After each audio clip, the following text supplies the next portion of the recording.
I think it does matter. I think when the British people are in a good mood, of course that matters. And I think we definitely need something to come behind at the moment, because at the moment we are so divided, whether or not it's on social media, whether or not it's in the House of Commons, whether or not it's in the House of Lords. We all need something just to come behind. And actually, I was with the Metropolitan Elite last night at Soho House watching the World Cup. And, it was a multicultural audience. We were all together cheering on the lines, and we had a great time. And I know that was replicated across the country. And I feel that's exactly what we need at the moment. First, let's talk about the World Cup victory for England, at least in the game last night. Maybe not all the way yet, Sienna, but Stig Abell's got the path plotted out. He's got the snacks ready. He's got his flags ready. I am not overexcited. And we should play this, actually, because we took a video of Kate leaping up and down and singing It's Coming Home at 4 o'clock this morning when we were all watching it in the newsroom. So I'm not getting carried away. You did get carried away, I feel. I did. But Sienna, how do you feel this morning? Are you full of hope that the game against Norway is something that we could potentially win? We could win. I'm not getting my hopes up, and certainly not thinking about winning the whole World Cup. I mean, I will say that, to be honest, the World Cup is when my dual citizenship really comes into force, because I have the benefit of being able to switch to supporting France when we're knocked out. And honestly, I'm still reeling and incredibly angry about the France-Paraguay match earlier last week. It got me so fuming, the way that Paraguay were playing and the terrible reffing that we saw in that match. So I was still reeling from that, watching the one last night, which was incredible and incredibly satisfying to watch. Just Pickford and Bellingham, there are no words. It's so brilliant. But yeah, I am certainly not looking to the 19th of July and thinking anywhere near that, to be honest. Sienna, if it's England-France in the final, who do you support? I support England, but again, I have the benefit of being happy either way. And that would be incredible football to watch. But this is kind of my point. I mean, watching France, especially being riled up by the terrible behaviour in that match earlier last week, they're so fast. They're so brilliant. And our guys still, even when they're doing really, really well, like last night, they are still much slower, I'm afraid. Well, some might say, Albie, that's because of the altitude. They were up playing in a football stadium that had an impact on their performance, and yet they still managed to make it through. Were you up watching it? Was it what you expected and hoped for? I was up watching it, and it was not what I expected at all. I was expecting England to lose, actually. I was preparing myself for the worst, so I wouldn't be disappointed if England lost. But actually, I mean, when Jude Bellingham scored those 2 goals within something like 98 seconds, I was just absolutely elated. Then, of course, Mexico scored. Mexico scored again, and then, of course, Harry Kane scored that final goal, and then we won the match. And I'm absolutely elated. I get really into football when it's on an international level, but club football I'm not really that into. But as soon as it goes international, I'm right behind our Lions. Don't say the 3 Lions. Come on, man. You're better than that, Leave Albie. him alone. He can say it if he wants to.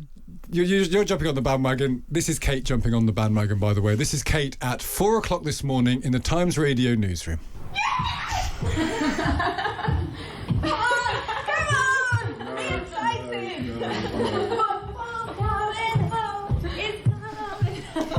We actually had to edit out a rude word that you said there. Yeah, I did. You could hear me just shaking my head and saying no, no, no. Does this matter, Albie, in the fortunes of the country? Because this is what we're thinking about, really. You know, you're a political guy.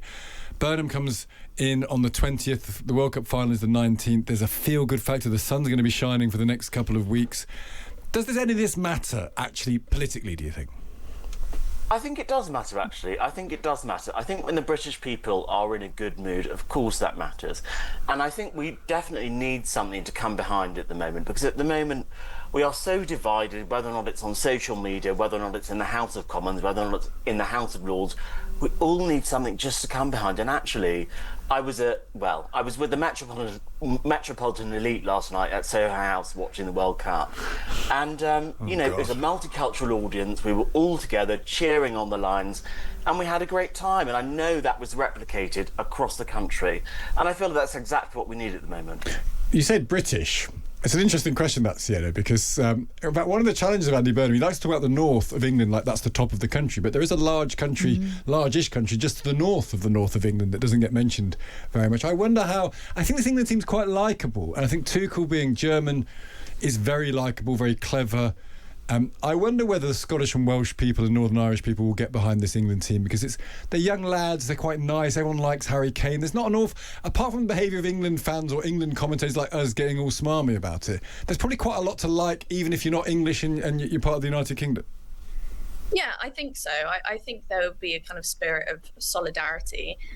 It's interesting you say about, Andy Burnham always referring to the North, and people in Scotland go, we think we're the North, actually, let alone obviously people in the Northeast like Newcastle that think, actually, does Manchester really count as the North?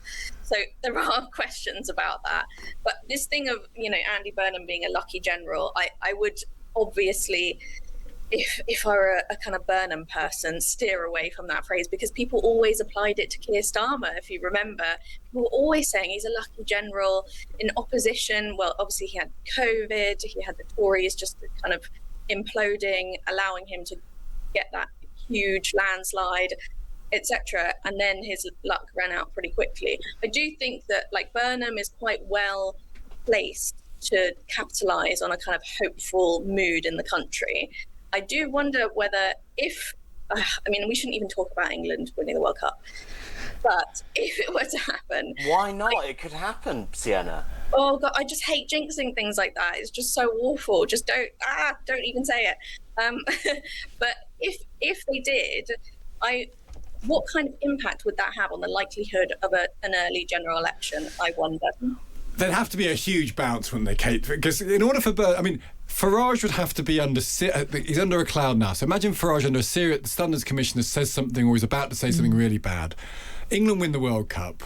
The poll bounce is, 6 or 7 points, so it gives Labour 28, Reform go down to 20. Still too close. Even then, would he do that, do you think? I think that's still too close. I understand, though, the sort of mentality thing, and I think that this really helps Andy Burnham with what he's trying to stir up in the country, which is a sense of hope and pride. And actually, something like that would really go quite a long way to helping him do that. Kev says, I have Scottish relations, and I can assure you that the vast majority of Scotland fans will be supporting Norway in the quarter-final. There's a big connection between Norway and Scotland, of course. But Kirsty says, I'm Scottish and very pleased for England. As you say, the team are very likeable and are playing amazing football. Just wish Scotland were there. That's Kirsty in Glasgow, which she calls the true North, which I think is a point that we'll return to as we go through the Burnham rule, personally.